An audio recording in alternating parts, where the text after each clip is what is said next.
ఏమన్నా అక్కయ్య గారు బాబాయ్ గారు బాగున్నారా బాగాలేదా రాకపోతే రాలేదంటున్నారని చెప్పేసి మరి లండన్ నుంచి లండన్ పై నుంచి రాజమండ్రి నుంచి రైలు కింద నుంచి లడక్కన పడ్డామండి. వచ్చేసామండి అమలాపురం పెట్రోల్ ధరలో వచ్చేసామండి. ఏమన్నా మరి మా ఇంట్లో డబ్బుకి ధాన్యానికి ఏం లోటు లేదండి. మరి మా ఇంట్లో ఏట్లు పోయి కోట్లు దానికి వచ్చేస్తున్నాయండి.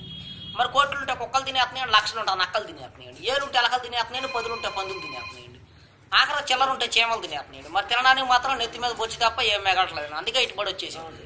మరి నిన్న కాక మొన్న మా ఇంట్లో పెళ్ళండి. మరి పెళ్లి భోజనాలు ఏం పెట్టామంటే వంకాయ తింటే వంగిపోతున్నారండి, బీరకాయ తింటే బీసిపోతున్నారండి, మరి చిక్కుడుగా కూర తింటే చిక్కుపోతున్నారండి, ములక్కాయ తింటే ముదిరిపోతున్నారండి, గోంగూర తింటే గోక్కుంటున్నారండి, పొట్లకాయ తింటే పొట్ట వస్తుందని చెప్పేసి లడాయి సారు బడాయి పప్పు ఏంటి రేసి కిరసనాలు పోసి పెట్టారండి. మరి తిన్నాక ఇద్దరు బాగానే ఉన్నారండి, ముగ్గురెళ్ళి మంచానికి కలుసుకున్నారండి. ఎవడు మరి మా ఇంట్లో ఏపరాళ్ళు దెబ్బలాడుకుంటే నాపరాళ్ళు బయలుపోతున్నాయండి.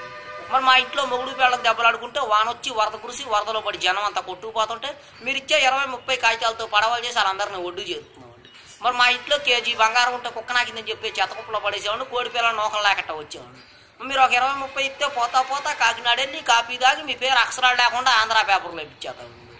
మరి మీకు ఏమైనా ఫ్యాక్టరీ కావాలని చెప్పండి. మరి గుడివాడ గుడ్లు ఫ్యాక్టరీ మాదేనండి, దుబాయ్లో దూద్ ఫ్యాక్టరీ మాదేనండి, ఏలూరులో ఎలకల ఫ్యాక్టరీ మాదేనండి, పామర్లో పందికొక్కుల ఫ్యాక్టరీ మాదేనండి, అవసరమైతే విజయవాడ కృష్ణానదిలో సగం ఆటా వరకు మాదేనండి. మరి మీకు ఏమైనా కావాలంటే రీపులు లేని పెన్ను తెచ్చుకుంటే మొత్తం రాసిచ్చేస్తామండి.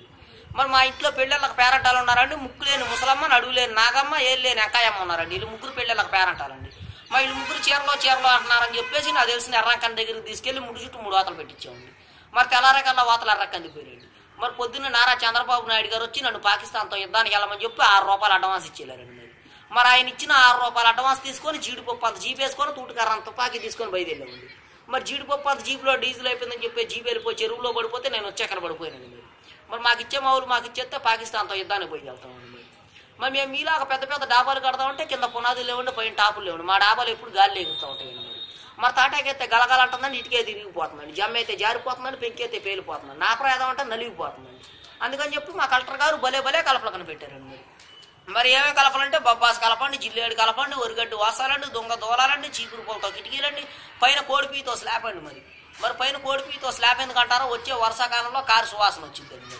మరి నిన్న కాకమోను మరి 1947లో జరిగిన మరి యుద్ధంలో నేను కూడా బాగా పోరాడానని చెప్పేసి నారా చంద్రబాబు నాయుడు గారు నాకు వద్దన్న కొద్ది అడుగులేని లారీ మీద 66 కోట్లు పంపించారండి, మూతులేని బస్సు మీద 33 కోట్లు పంపించారండి.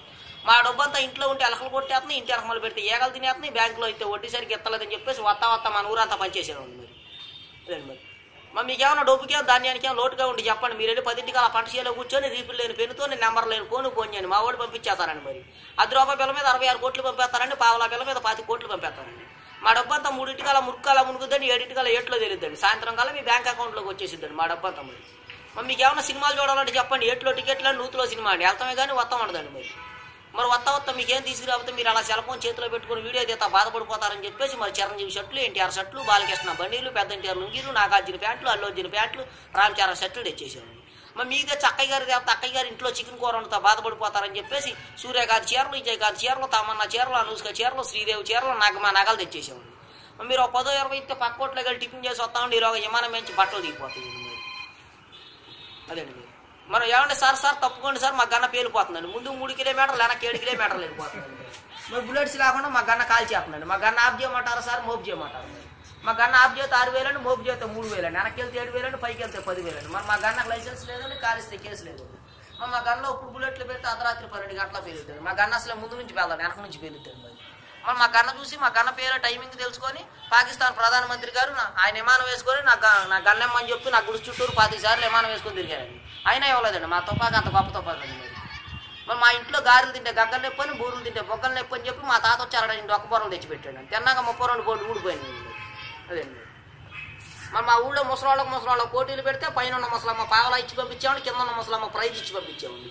మిగిలిన ముసలాళ్ళందరినీ మూటలో వేసి మూతి కట్టి మోపుదేవి గుడికాడ పట్టేసి వచ్చేవాళ్ళు. అదండి.